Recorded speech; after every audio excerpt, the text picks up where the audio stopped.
Well, good afternoon, colleagues from wherever you are in the country, and welcome to our guest, Professor Jacob Dlamini, all the way from the United States. So thank you very much for giving us your morning to be part of this very prestigious lecture that we have hosting the Humanities annual lecture.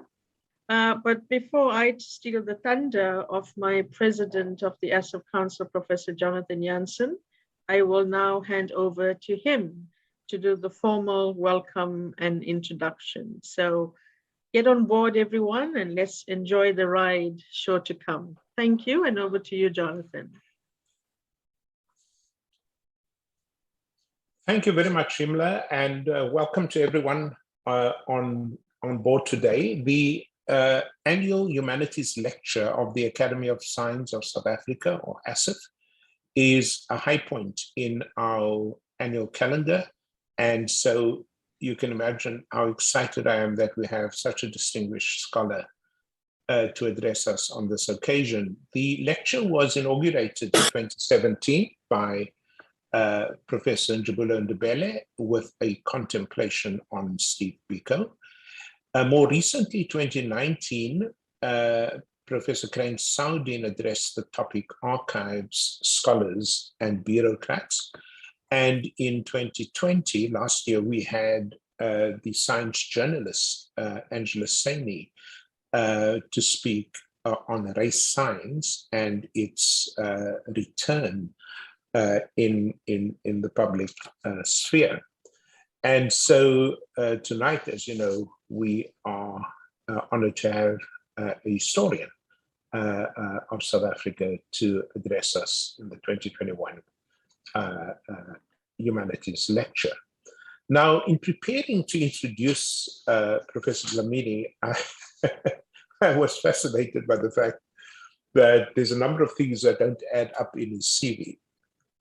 Here's a young boy who goes to school in Katlehong, becomes one of the editors at Business Day, is a qualified field guide, believe it or not, is a South African historian, is a Princeton professor with a Yale PhD. That's the kind of career any one of us would love to have and reflect in our CVs. And so on. Now, I have a confession to make, Jacob. I actually didn't know of you or anything about you. I thought you were a left back for Orlando Pirates, but you know, I didn't know you were this amazing scholar until I bought a book that I didn't want to buy initially, partly because of the title, Native Nostalgia. I said, what a silly title for a book, you know. And eventually I bought the book, and I can tell you now it was the best buy in a book in a very long time. I absolutely loved the fact that you would turn history on its head. And instead of telling the story of Black people under apartheid through the obvious lens of persecution and oppression, you tell the story of nostalgia. You tell the story of Black people with happy memories, moral richness in their lives, cultural, you know, aesthetic, social beings, and not simply the way so many of us tell that story of the past through the singular dimension of human existence. That was a courageous move. And then I bought all your other books because I was so excited with Native Nostalgia. And those of you who follow Jacob's work or are historians, South African historians, would know, of course, of Ascari, an amazing book, which again tries to not just do what everybody else does, not in a jog-po kind of stuff, but to try and help us understand betrayal and collaboration. Why do human beings do what they do? And the story of Gloria Sidibe, as you know, is quite, I mean, just a masterpiece of storytelling. So Jacob doesn't do, Professor Dlamini doesn't do what every historian does, which is tell us there's complexity and there's nuance and there's agency and all of that stuff. What he does is to show you how it works in the lives of ordinary people. Then, of course, comes the Safari Nation, which again, I thought was a fairly unique take on Blacks in conservation, not as poachers, not as laborers, but as, Black tourists, as travelers, and as energetic conservers of our national heritages. The Terrorist album is a must read. I've got to tell you, published by Harvard University Press. And once again, here is a person who digs into the archives, focuses on one of these albums which contains photos of apartheid's targets, but also its agents, and tells us the story from that particular vantage point. So what is it? I'm not a historian, a professional historian. I just admire them. And I certainly admire our distinguished lecturer this evening. So I said to myself, I've read Night Trains by Charles von Onselen. I've read all of these famous historians. But what kind of historian is Professor Jacob Dlamini? And I got this beautiful passage from an interview he recently did with Dilip Menon in New Frame. And this is what he says. I aspire to be a storyteller. I'm drawn to stories that are ignored or that are often taken for granted. That, for me, is what history is about. My goodness, if only every school child could have this kind of history in their curriculum. Professor Dlamini, it is an enormous privilege for me to welcome you to deliver the 2021 ASSAf Humanities lecture. Thank you. Thank you so very much, Professor Janssen. It's a real honor to have you. You're one of my heroes. I shouldn't say this, but I'm going to say it anyway. I have a weakness for intellectually cantankerous thinkers. I have a weakness for troublemakers, intellectual, honest troublemakers, and you've been that for me, through your journalism, through your activism, and through your leadership. So it's a real honor to be here this morning, talking to you and to, the many people who are joining us.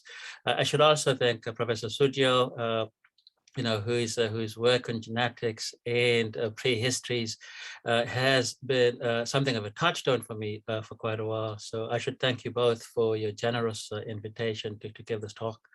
This morning. I should also thank Ausa Mamputi and her colleagues for making it possible for us to be here this morning. Sorry, I'm a bit lost. So I should just qualify the title of my talk before I start by just explaining to you that, so as I use the words crisis and catastrophe in the title, I use them honestly and innocently, and so I use them as the dictionary would define them. So these don't come to you laden with all kinds of conceptual baggage. So I just take crisis and catastrophe the way that the dictionary would define them. I should also point out to you that the immediate spur to the title is actually R.W. Johnson's book from 1977, How Long Will South Africa Survive, where he makes a claim that what drives change in South Africa, what's been a defining feature of South African history, is crisis and catastrophe. That it's through crisis and through catastrophe that change happens in South Africa. And of course, when he was writing this in 77, he very much had the South African Communist Party, Joe Slovo and people like that, in mind. It was trying to counter this teleological nonsense that a lot of Marxism, believed in. This idea that just in good time, the working class, the proletariat, will rise up and will topple, South Africa. And Johnson comes along and wants to make the argument that, well, actually, it's change that happens internally within the white establishment, as he called it, but also driven by events outside of South Africa that has driven transformation in South Africa, and that in fact this is what we would see And of course, he's writing this in 77, so just a year after, Soweto, a year after the youth uprisings that in fact would not stop right until the 1990s. And in some cases, people might argue that these have actually never stopped. And so that is just the bit of background to the title, of this talk. And I should actually go ahead and share my screen because I do have slides to show. So please just bear with me. Here we go.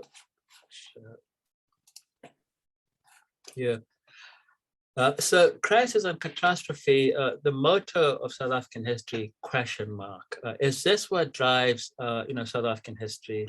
And part of what I'm trying to do with today's lecture is, in some ways, to do what I've been trying to do with very limited success, so far, and that is to cut race down to analytical size in the ways in which we approach South African history. So by which I mean to not start with race as that which has been explained already, or as that which does all the conceptual, political, and intellectual work, but as that which itself, needs explaining. And of course, I draw here substantially on the work of people like Deborah Prosel, who I see is with us, this morning. I draw substantially on the work of, people like Saul Dubois, who also, caution us to not take race for granted, but to always explain the way in which race works, the way in which it is formed, the ways in which, different subjects over time come to race themselves, but also come to be raised by others and by the institutions in which we find ourselves. And so this is part of what I'm trying to do. And I'm doing this in part because I'm also trying to get away from, what Thomas Blom-Hansen, the anthropologist, identifies as a peculiarity of South African scholarship, whereby people of Indian descent only study people of Indian descent, so-called Africans only study so-called Africans, so-called Afrikaners only study so-called Afrikaners, and English-speaking white South Africans, as Saul Dubois puts it, study everyone else. Right. Why is it that, histories of white South Africa, histories of white South Africans are only ever told by so-called white South Africans? And so I'm also trying to get away from this and to, in some ways, insert myself into a narrative that is national, but not just limited to the national. On top of that, I'm also trying to think of what it might mean to use South Africa as a vantage point from which to think not just about what happens in South Africa, but also what happens globally. So what might it mean to use South Africa as a vantage point, from which to think about events in other parts of the world? What might it mean to use South Africa as our starting point in discussions about some of the most defining, features of the 20th century, especially? Right. And so this is what I'm trying to do. I'm actually trying to place South Africa in the world, but I'm trying to place it in the world in ways that actually make more room, that I think has been the case, for contingency. Right. And that means, for a start, accepting the fact that South Africa's origin, South Africa's birth as a nation state, as a country, is absolutely contingent, right? That there is no pre-given, that there's nothing natural about this entity we call South Africa, which therefore means that, calling ourselves South Africans is itself a contingent outcome of this other contingency. Right. So what might it mean to start from this position that what we call South Africa today is a contingent outcome of particular developments, over the course of a couple of centuries, right? And so this is part of what I'm trying to do, placing South Africa in the world to think about both South Africa itself as a contingent outcome of historical developments, but also to do that in the context of developments in other parts of the world. I should also point out that in some ways, I'm actually not the first person to try and do this, right? So I'm not making an argument here for iconoclasm or solipsistic, developments, right? Hannah Arendt, famously in The Origins of Totalitarianism, starts in her section on imperialism with South Africa as her vantage point. Right. And of course, what she's trying to do is to understand Nazism, to understand the destruction of European Jewry, to understand the catastrophe that leads to the destruction of European Jewry. And as you know, she starts in South Africa. This, she claims, is where race is discovered. right? This is where race is discovered as a bureaucratic operation that comes to define 20th century politics, right? She also has some wonderful things to say about South Africa, right? She famously calls South Africa a paradise of parasites. Right. In fact, South African scholars, I think, have not done enough work with this work, particularly its focus on South Africa. It's a problematic text, I know. Her reliance on secondary literature for the section on South Africa in the chapters on imperialism, I know is problematic, but I think there's still enough in this particular text, for us to work with. And of course, what she's trying to do in this classical text is to start from South Africa and to then move back to Europe as a way of explaining what the Germans learned in Southwest Africa, what the Germans learned in Tanzania, and then take back with them. So people like Karl Peters, for example, a key figure in German administration in Southwest Africa, who then goes back and becomes one of the key Nazi ideologues, but also key Nazi bureaucrats, back in Europe. So this has been done before. This taking of South Africa as a vantage point from which to think about crisis and catastrophe internationally. Right. It's also a problematic text in that the Africans who come to us through Hannah Arendt's description are in some ways mute objects, subject to nature. These aren't political subjects as such. So it's problematic in those senses too. But there's something to be said for what she tries to do here in taking South Africa as a vantage point, from which to think about crisis and catastrophe, internationally. So what then am I trying to do in using South Africa as a vantage point to think about crisis and catastrophe, and whether this is in fact the driver of history in the development of South Africa? So what I'm trying to do, and this is actually where we move from the big picture stuff to the weeds, if you don't mind my mixing my metaphors. And the story that I want to share with you today actually starts in Latvia, right? 14,000 kilometers away from South Africa. It's a story that actually starts in Latvia and it comes to its own in South Africa. And in telling this story, part of what I want to do is to try and imagine what South African history might look like if our starting point is not the townships, right, but the Shuttles of Europe, right? What might it look like for us to try and tell yet another story about South African history that begins from the Shuttles of Europe to Krugersdorp, right? What might it look like for us to start there, right? Allowing for contingency, allowing for these developments that happen, but are not foreordained, do not have to happen. Right, and so that is a big part of what I'm trying to do, and I'll explain in a second, what I'm trying to do. So the story that I want to tell is a story of this man. And it's a story that's connected to other stories. It's a story of this man, Mendel Levine, who's born in a town called Lutzen, spelled differently, in Latvia. He's born in 1911 in Lutzen, in Latvia, and he arrives in South Africa in 1921, aged 10. Lutzen is very close. So it's in Latvia, but it's actually very close to Latvia's border with Russia. Right, and so this is where Mendel Levine comes from, and I won't tell you the story of how he, as a 10-year-old, makes it all the way from Lutzen to South Africa, right? And yet he does, right? And of course, the conventional story that is told quite often is that the Jewish South Africans who trace their origins to Eastern Europe, come to South Africa to escape, pogroms, to escape persecution. Yes, of course, there's persecution, but as someone like Milton Shane, who is the authority on anti-Semitism in South Africa, will explain, in the case of Latvia and Lithuania, there's a lot of persecution for sure, but not the pogroms that in some ways come to define a place like Romania, come to define parts of Russia, come to define parts of Poland. Right.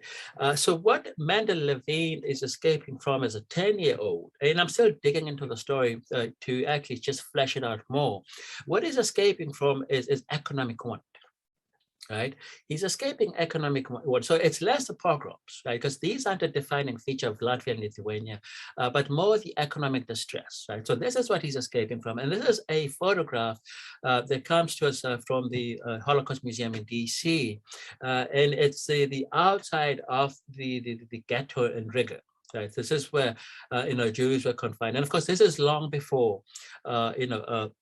Mendel Levine, makes his way to South Africa. Sorry, long after. I apologize. It's long after he makes his way to South Africa. But this is important to point out, because the destruction of European Jewry does extend to Latvia, does extend to Lithuania. But when he makes his way to South Africa, the picture is slightly different. Right. And so here's a boy who comes to South Africa in 1921 as a 10-year-old. Right. By the time he's an adult and he's gone to law school, Mendel Levine will act as Nelson Mandela, one of Nelson Mandela's lawyers. Right. So it is Mendel Levine, for example, who, upon the death of Nelson Mandela's eldest son, it is Mendel Levine who will send a telegram to Robben Island, right, informing Mandela of the death of his eldest son, Thembi. Right. So here I have on my screen, a page from Mandela's prison letters. And this is a letter that he's writing to his ex-wife, Evelyn, who was the mother of Thembi. And as it says here, this afternoon, the commanding officer informed me of a telegram received from attorney Mendel Levine of Johannesburg, in which he reported the death of Thembi in a motor accident in Cape Town on July 10th. 13. This is 1969. Okay, so this is part of the story that I'm trying to tell. So this boy comes, from Latvia as a 10-year-old, escaping economic distress. By the time he gets to South Africa and comes into his own, right, he, at some point will act as Mandela's attorney, right? But he also serves as Winnie Mandela's lawyer. Right. So it's not just Nelson Mandela, and I won't bore you with the details of how he comes to actually serve as Mandela's lawyer. We can talk about that in the Q&A. Right. He also served as Winnie Mandela's lawyer. So when Winnie is arrested in 1969 and charged with terrorism, right? I mean, for those of us who are interested in Winnie's biography, this arrest and the torture to which she's subjected, I think explains a lot of what becomes of her, afterwards. Right. The pathological developments that we see in Winnie later on, I think, can be traced to what happens to her when she's arrested in 1969. Right. And so here is Mendel Levine. This is a letter from his law firm, acting as Winnie Mandela's attorney. Right. And the story of how actually he comes to act as Winnie Mandela's attorney is actually very interesting. And I should also point out that in acting as Winnie Mandela's attorney in 1969, Mendel Levine is also at the same time acting on behalf of the security police.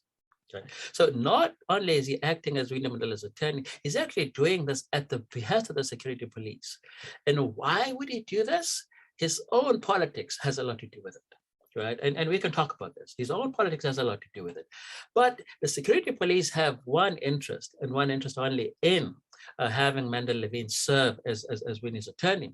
And that is, they're trying to break this international network of donor funding that is helping South Africans who are caught in the clutches of the police, who are caught in the court system, to have some decent legal representation. Right. The security police have identified this as the one link that they need to break if they're to break the opposition, movement within South Africa to apartheid. Right. They need to, in some ways, turn the taps off. Right, because the money keeps coming in through the International Defense Aid Fund. And so these are the people internationally who are raising money, but also raising awareness and bringing this money into the country to support people like Winnie Mandela and the many others whose names we will never know. Right. And so they're trying to break this. Right? They're trying to break this. So Mendel Levine becomes this Trojan horse who goes in as Winnie's lawyer. But this ruse actually doesn't work. And when Winnie finally wises up to this, Mendel Levine is kicked off as Winnie's lawyer, right? And that, in some ways, is actually what saves the day. That when the ruse fails, Mendel Levine is kicked off as Winnie's lawyer, and Winnie goes back to her original lawyer, a man by the name of Joel Carlson, right? And we can talk about Carlson in the Q&A because he also has his own problematic history. But what is fascinating about the story is that Mendel Levine is an ardent nationalist. Right. He is among the first Jews in South Africa to join the National Party in the Transvaal in 1951, when the Transvaal NP finally says Jews can become members. Okay, so between the 1930s and 1951, no self-identified Jew can become a member of the National Party. Right. But in 1951, when the NP says now we can open up membership to Jews, Mendel Levine is actually among the first. Right. He's also among the first to stand for election on a National Party ticket. He loses, and he loses handily. Right. He does this a number of times, but he loses quite handily. So here I have from the Rand Daily Mail, a report on one of the elections in which he participated, and this was for the Berea constituency, where he loses to Alfred Whitman, who was with the United Party, right? And he's actually quite vocal in his support for the National Party, and in fact, he actually links his support for the National Party to his own identity. Right, as a South African Jew, right? And he says that for our interests, right? And of course, he's speaking for himself, right? It's important to point this out. For our interests, it's important that we support the National Party because that's the only way we can protect ourselves, right? This is what it says. I mean, I've had it, from family members who knew the Levines quite well, that in his living room in Houghton, so he lived in a big house in Houghton, he had a photograph framed of himself with Verwoerd, right, to show his support for the National Party. And then as he says, so this was actually one of the elections in the 1960s. So as he says here, and I'm going to quote, a change is necessary and always good. Right? And so this is why, he wants to support, the National Party or stand on the party ticket. Yeah. How might we understand Levine's politics? How might we understand his enthusiasm for the National Party? I think one way to do this, and I should qualify my talk by saying here that I am not making facile similarities between South Africa and Israel. I'm not drawing any easy, neat conclusions between South Africa and Israel. I'm focused solely on the South African story in relation to what happens in Europe, right? That I am not, taking any cheap shots here. So I should qualify this because this is absolutely important. Right. That the story that I'm trying to tell is a story of South Africa in the world, South Africans in the world. That's the story I'm trying to tell. So part of what explains Mendel Levine's politics is his adherence to a particularly right-wing brand of Zionism. Right, a particularly right-wing brand of Zionism that is identified with this man here, Zeev Jabotinsky. Right. Jabotinsky is in some ways the grandfather of the kind of politics we would see later on with Benjamin Netanyahu, right? But before that with Menachem Begin, right? So that particularly right-wing strain of Zionism is identified and in some ways traces its institutional expression to this man is Zeev Jabotinsky. Right? Jabotinsky visits South Africa 3 times between 1930 and 1938. Right, and he visits it 3 times because here in South Africa he finds, he's not popular by any means. But by which I mean he's not. So his brand of Zionism is not the most popular brand of Zionism in South Africa. This is important, to state. But there's enough support for Jabotinsky to keep coming back. Right, and so this is the man who sometimes rejects the British position, who rejects the kind of Zionism that is represented by people like David Ben-Gurion, but also the kind of laborite, left-leaning kind of Zionism that is identified with people like David Ben-Gurion. Right, so he is particularly vocal, particularly right-wing in his politics. So people like Mendel Levine identify very strongly with Jabotinsky.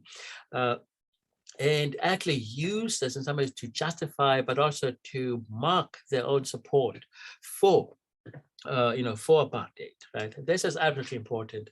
And so here's a photograph of, was taken in 1953. So Menachem Begin is the man with the pronounced mustache sitting, in the middle of the photograph. And if you look to my right of the photograph, there's a man in a black suit and a white shirt in the back with glasses on. That's Mendel Levine. Right? So he is part of this work, right, of right-wing Zionism, but also right-wing Zionism that is as expressive of its support for for this idea of a greater Israel as it is for apartheid in South Africa, right? So this is in some ways the background. right?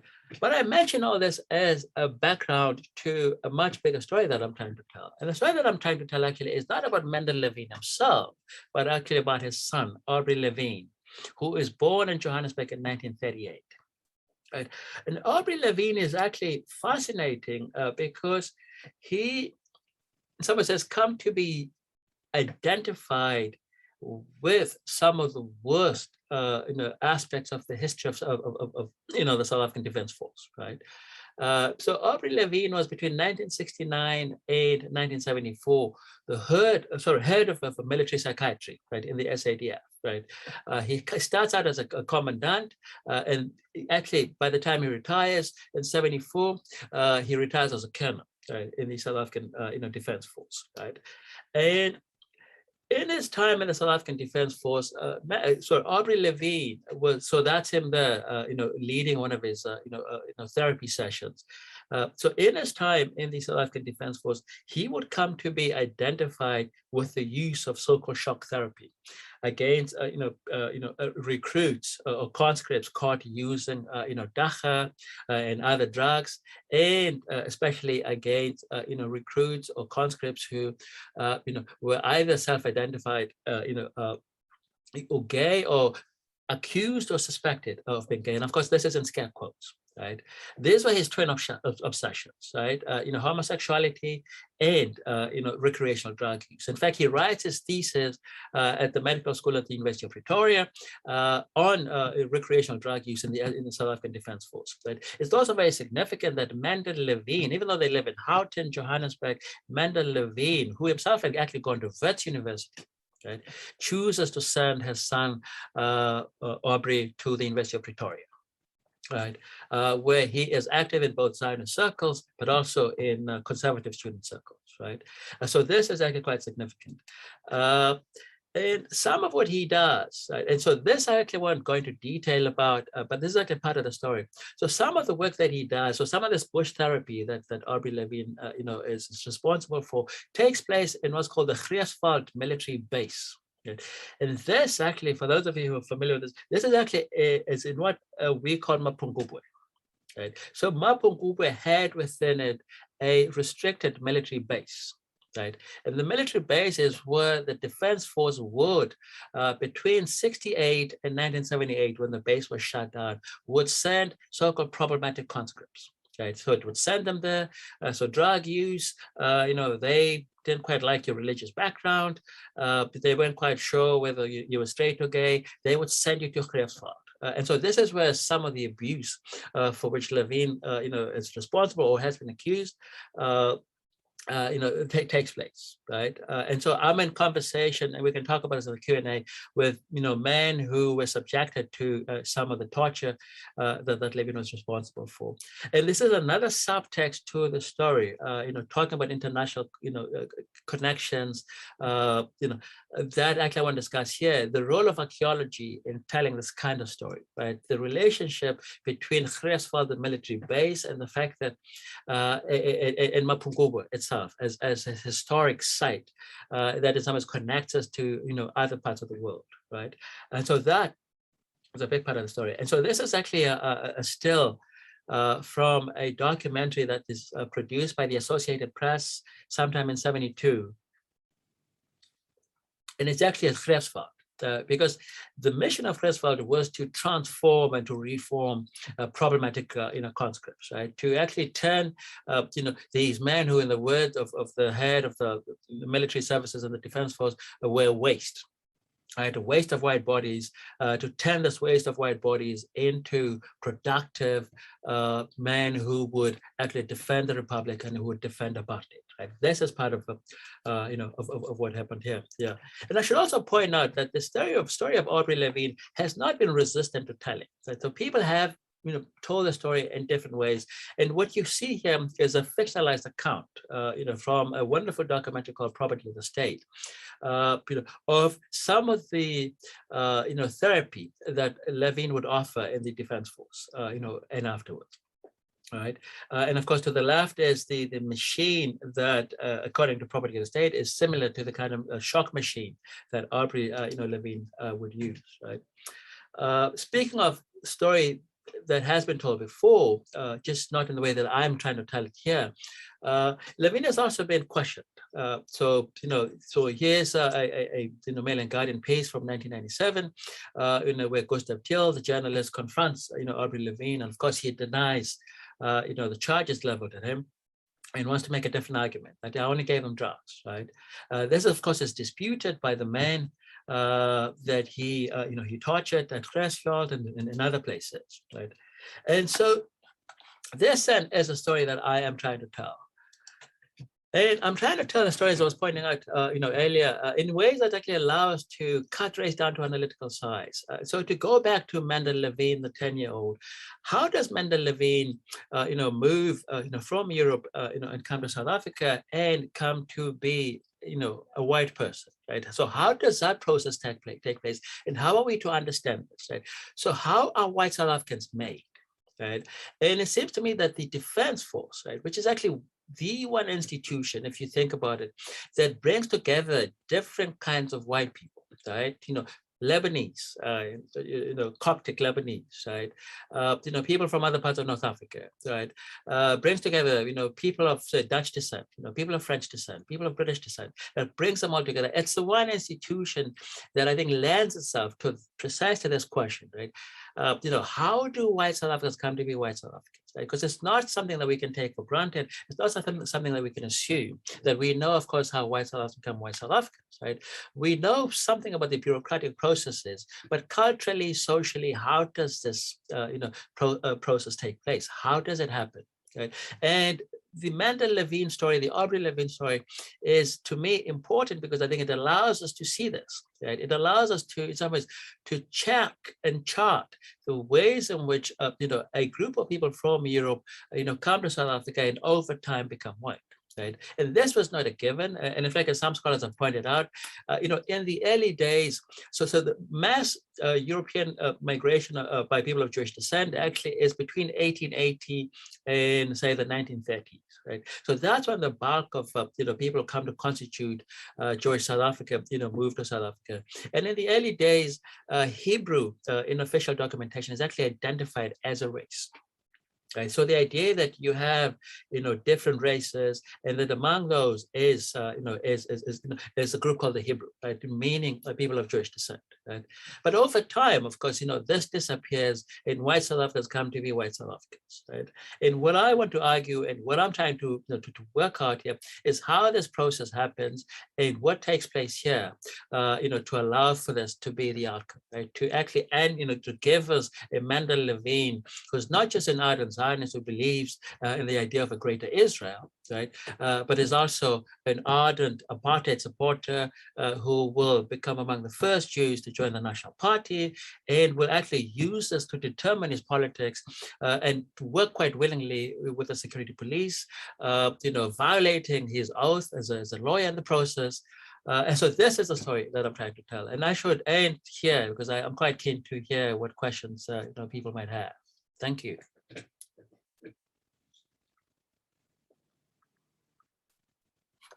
Thank you very much, Jacob. That was absolutely riveting. I had no idea about this rich and complicated history, and of course its shadows in the present. There are quite a number of very eminent historians and others on this line. So what I'll do is just facilitate some questions. Just raise your hand, as you no doubt know how to do on these platforms, and then go ahead and speak and pose the question to Professor Dlamini. The floor is open. Anyone? Ashil Singh, please go ahead.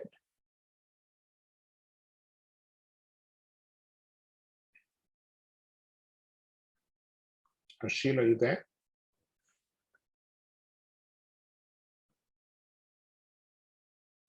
Sorry, I didn't know I could unmute myself, but I am unmuted now. I hope you can hear me. Yes. I'm lowering my hand. Sorry for not using my camera. I'm having issues with that. Thank you, Professor Jansen, and thank you, Professor Dlamini, for your excellent talk. I don't so much have a question. I just have a couple of comments. Sorry, Ashil, do you mind speaking up? I'm raising the volume on my microphone. Right. If you can't hear me, then just let me know, and I'll try to raise it elsewhere on the system. So I don't have. Thank you for the talk. I thought it was excellent. I don't have any questions. I do have some comments that might help you with your research. Just some observations I've made. I think apartheid was a very interesting phenomenon. It's in some ways it's taking racism to its logical extreme, saying, okay, if we're going to be committed about this racism thing, we're really going to be committed, and that may be one reason why the category of Hebrew was removed and it just became white, because you had the apartheid government, which is really again unique, going all the way with this racial categorization. That's one observation I made. And obviously I'm not a historian, but I'm also trying to figure out these things, how it came to be that we have this category of white in South Africa.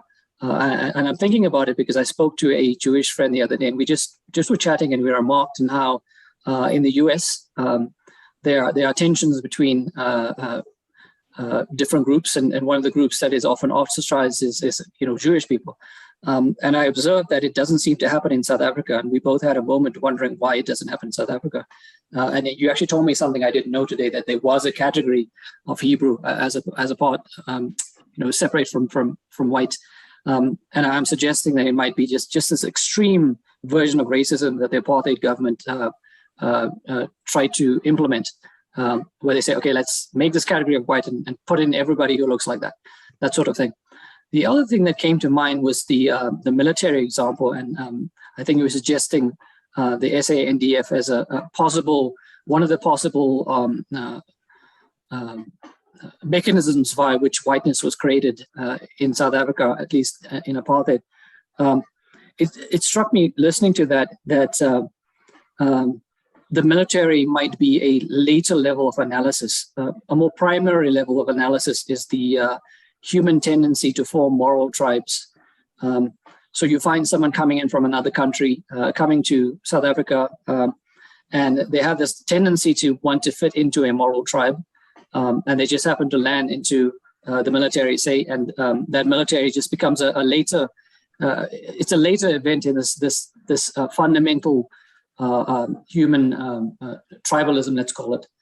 I don't know if that makes sense. I can clarify in comments, but there's something I'm getting here from evolutionary psychology and anthropology. Those were just my comments. Thank you for the talk.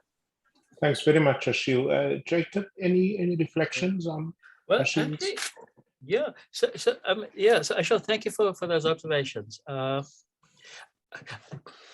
mean, thank you for those observations. I don't want to presume to know, in some what's behind what you're saying, because I hear what you're saying about the tendency to associate, like with like, but I don't know if I'm persuaded by that, because I don't know if race thinking is what defines, us as a species, right? Of course, it's a key feature of our history, over time. There's no doubt about it. But I don't know if that's where I would start. But I think it's something for me to think about. And I also wanted to share something with you, because I think one of the fun things about working on this is that I get to read all the stuff that I wouldn't read otherwise. So sometime in the 1970s, and this actually goes, I think, back to your observation about the conversation you're having with your friend. Sometime in the 1970s, the HSRC conducted a survey among white South Africans. I'm just trying to find my notes here. A survey looking at white attitudes towards white immigrants to South Africa, right? Who did white South Africans, prefer to have as immigrants, right, to the country, but also as neighbors, right? And of course, this being South Africa, so there was the English part of the survey, and then there was the Afrikaans part of the survey, but then there was also, a global part. And surprise, surprise, both English and Afrikaans speaking white South Africans preferred Germans, they preferred the Dutch, and they preferred the British as neighbors, right? At the bottom of the list were the Portuguese, right? They might put up with the Portuguese, but only as a last resort, right? If you wanted a neighbor, you wanted an Englishman, you wanted a Dutchman, and you wanted a German, right? I mean, this was some of what was going on, right? And this is useful for me, right? Because I mean, these were surveys conducted in good faith by the HSRC, and these were people who were going out and asking these questions, right? And this is helpful because it also helps us see, right, the ways in which what it means to be white is negotiated over time, and the outcome is never certain. Right? The outcome of what this might mean is never certain, but there is this constant working out, or this constant attempt at working out what it might mean for a Dutchman to be neighbors with a Portuguese person, to be neighbors with a Lebanese person, and to have all these three people be called white. Right, and so I think there's something going on there. And so part of what I'm trying to tease out is how this happens, and how the Levine story helps us understand this. Thanks very much, Jacob. I'd like to hand over to Rebecca Hoets.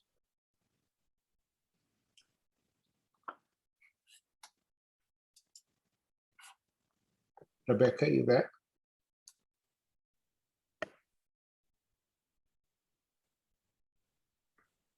While we wait for Rebecca, there's a question here by Uma Mestri, Jacob, which is, hi, have you seen Michelle Hunter's MA thesis completed with distinction at UWC? And he asks these questions from the early 20th century of how whiteness comes to be constituted. Are you familiar with Michelle Hunter or Michelle? Not at all. So thank you. Thank you for that reference. No, not at all. So Michelle Hunter, UWC.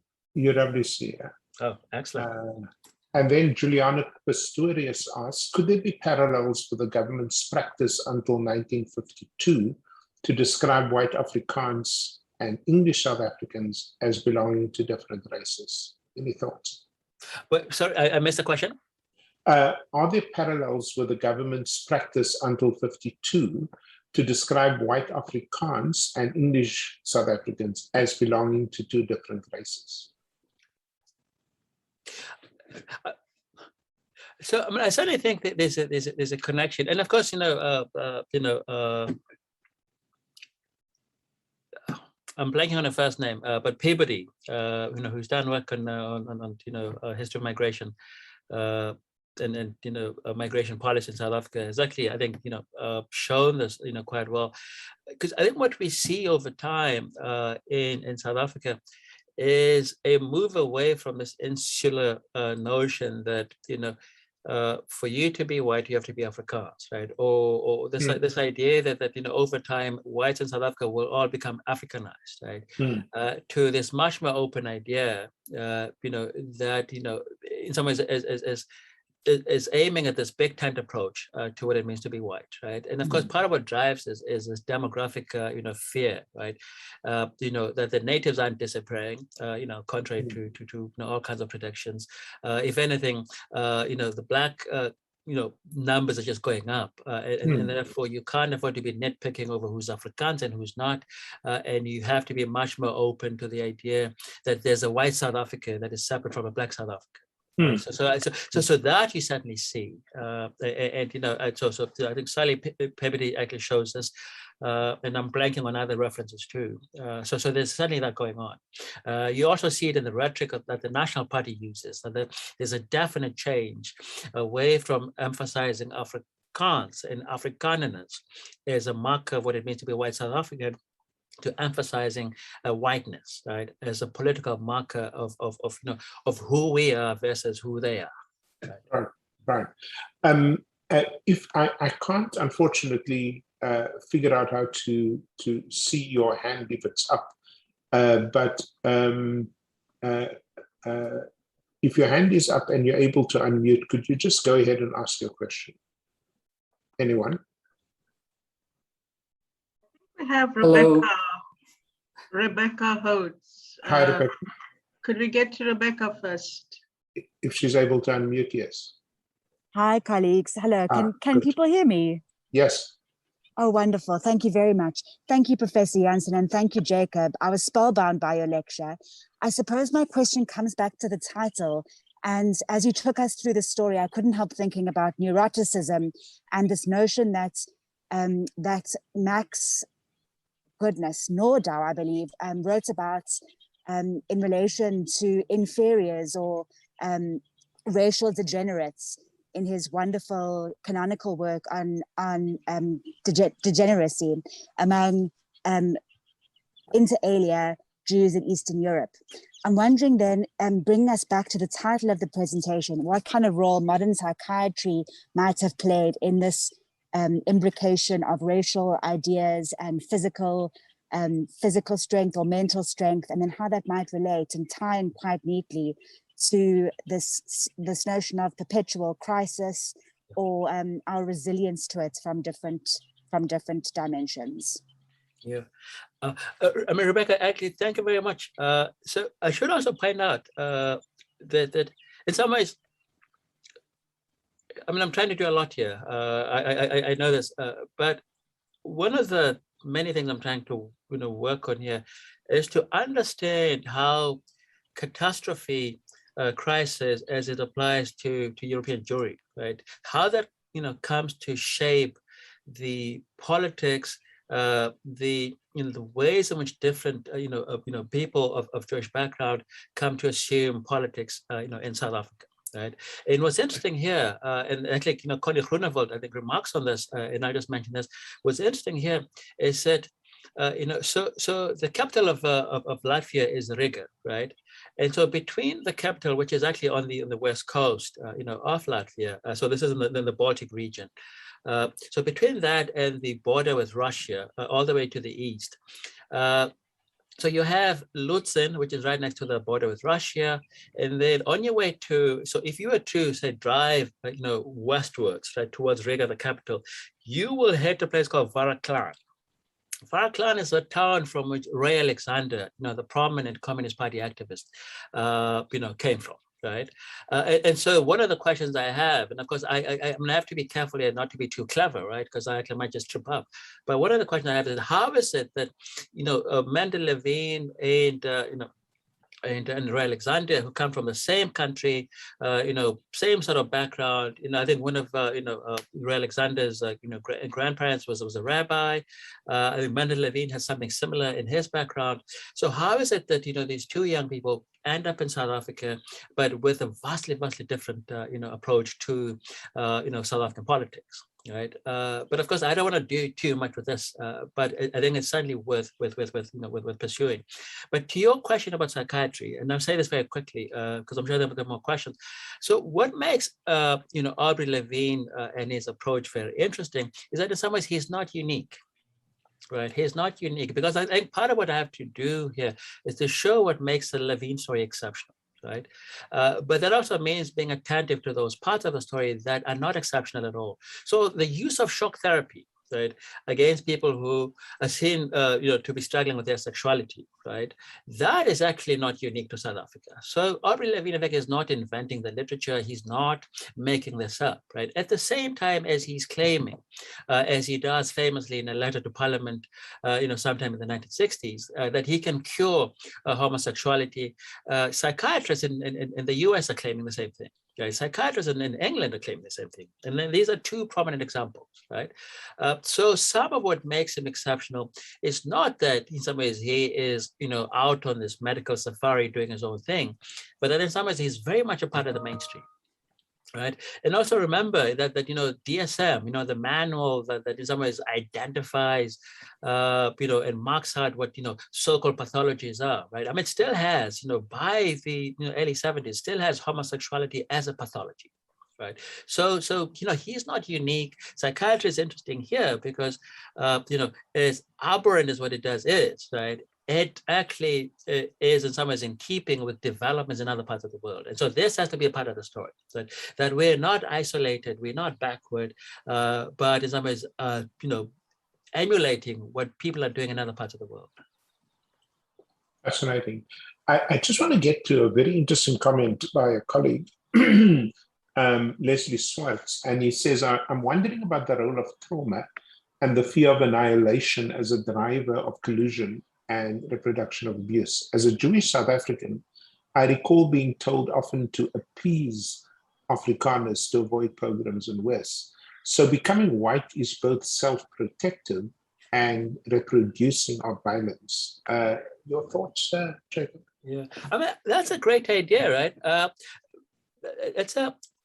in fact, I think this is actually, a prominent feature of the work on, anti-Semitism in South Africa. So Milton Shane's work is absolutely important, and my conversation with him has actually been very, illuminating.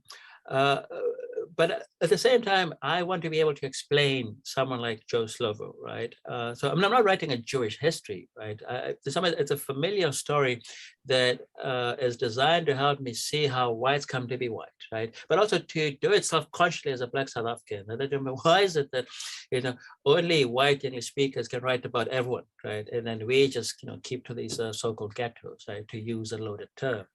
And so that's a part of what I'm trying to do. But also, I think I want to be able to explain Mendel, Levine, Aubrey LeVine, in ways that also allow me to actually leave room for an explanation of Joe Slovo, Ray Alexander, and many other, courageous individuals, right? So one of the And just to, Lesli, thanks for the question, but just to illustrate part of the difficulty I'm grappling with, in my discussions with people, from the Jewish community that I've spoken to so far for the project, a few of them have referred to Percy Yuta, the prosecutor who sent, Mandela to Robben Island, for example. It was a judge, but, the prosecutor pushed for something harsher than this.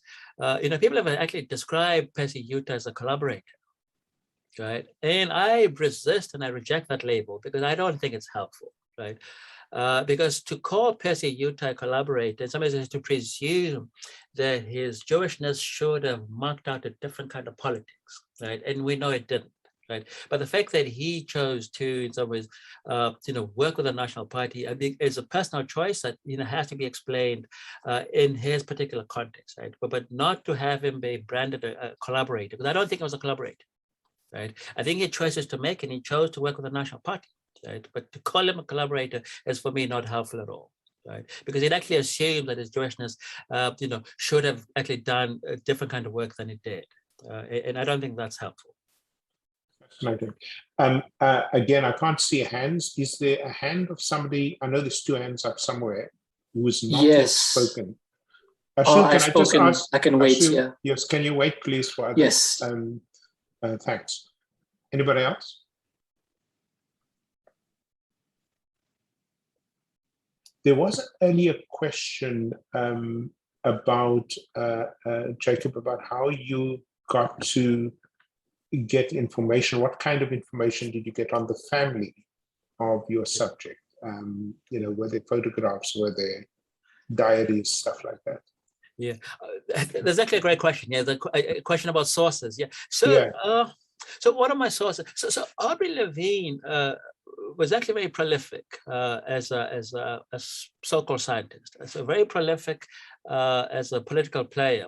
So I have his dissertation from the University of Pretoria. I have some of the articles that he published. In a number of academic journals, as a researcher. So I have access to that. But we also have, thanks to Gala, the Gay and Lesbian Archive at Wits, remarkable place. I also have some of the correspondence that Aubrey LeVine entered into, with the Secretary of Parliament about his expertise as someone who could cure, homosexuality, to use his terminology. So I have some of that. But in some ways, this is actually one of the benefits, I think, of studying a relatively small community, right? And that's that the connections are pretty immediate and pretty small. So I've been able through just talking to different people to actually get, to people, who, went to school with the Levine children, for example, right? To people who knew, Aubrey LeVine and know him, fairly intimately. So that's how, I've been able to do it. And I just discovered through the National Archives in Pretoria that there are, naturalization papers, right? Is this Mendel Levine's papers? I'm actually not sure. So I need to be able to go to the archives. And so this is some of what I've been doing, combining, so-called paper archive, with oral testimonies, but also just digging through secondary literature. And of course, the most helpful part here, and I haven't actually said this, the role played by the men who were conscripts at Greifswald and at the one military hospital in Pretoria, and who actually knew, in Aubrey LeVine ways they wish they didn't. And so talking to those men has actually been very helpful. And someone made a point earlier that anti-Semitism didn't disappear, in the Defense Force. Of course, it didn't disappear. And in fact, some of the people who've actually written memoirs about this, will make the argument that among the conscripts, right, anti-Semitism was actually less pronounced, but in the permanent force, it was a different story, right? I'm still trying to get into this, right? That how do we account for the difference? Right? Is it in fact true that there was less anti-Semitism among conscripts than there was within the permanent force, right? And why is that? I'm still working on it. This has been an intellectual feast. Our time is up, and I'm going to ask Himla, as the head of the Academy, just to thank everyone. Himla, over to you. I'm sorry, participants, that we have to bring this very, very fascinating dialogue to a close. Jacob, you've really, really inspired us to think in the context of how historical incidents contribute in shaping the mindset. But you take us on a journey of an individual through a lineage of a family. And I mean, I would see this as quite an opportunistic enterprise of an individual. And I was just wondering, as I heard you go through the presentation, and every so often you would say that you're trying to get to the motor, to use the language in your title, of how this shapes ideologies for it to spread at a much larger dimension to the likes of the development of the apartheid era and so on. So I mean, I must also confess that I've been listening to your YouTube presentations that you've spoken about, covering some of this and some of your other work. And I would encourage participants, if you haven't listened to some of these, do yourself a favor and spend, an hour and a half just engaging with these, because it's very, very thought-provoking. So on behalf of all of us at the Academy, Jacob, I really, really want to thank you for sharing your insights with us, taking us on this journey to help us galvanize our ideas in terms of how history has, paved a way for the likes of this to happen. And if I could just give a plug, this month we have launched a new look newsletter at ASSAf. And in there, I covered an article from a presentation I did with the likes of David Reich, a geneticist at Yale, who recently, his group published a paper on what makes a Brit a Brit. And in there, he goes through the analysis of the genetics of what was around at the time of Cheddar Man to the much more recent era. And then I don't want to let the cat out of the bag, because I want you firstly to read my little article on our website on the topic, and then maybe read David Reich's paper if you have the time to do so. Because it's similar sorts of things, you see. Whereas geneticists talk about genetic batches of inheritance, what you are bringing out through your historical narrative is the kind of cultural socializing aspects of the way in which we shape our ideologies. So there's a room for the two to come together. And for me, this is a fascinating area of conversation. And I mean, the fact that so many of our participants have stayed on to the very end is testament to how you've enthralled us with your clarity of thoughts, your flow of words, and the way in which you tell a story, despite it being, extracted from the historical narrative. Thank you ever so much. And I am so pleased that you have been our speaker for this humanities lecture. And we look forward to continuing watching what you do and to have you join us on other occasions. To all the participants, thank you so much for giving us of your time, of being part of this wonderful afternoon. Go well and enjoy the rest of the time. Bye for now. And thanks, Jacob, so much. Thank you so much. Thank you. Stay well. Take care. Bye. Yeah.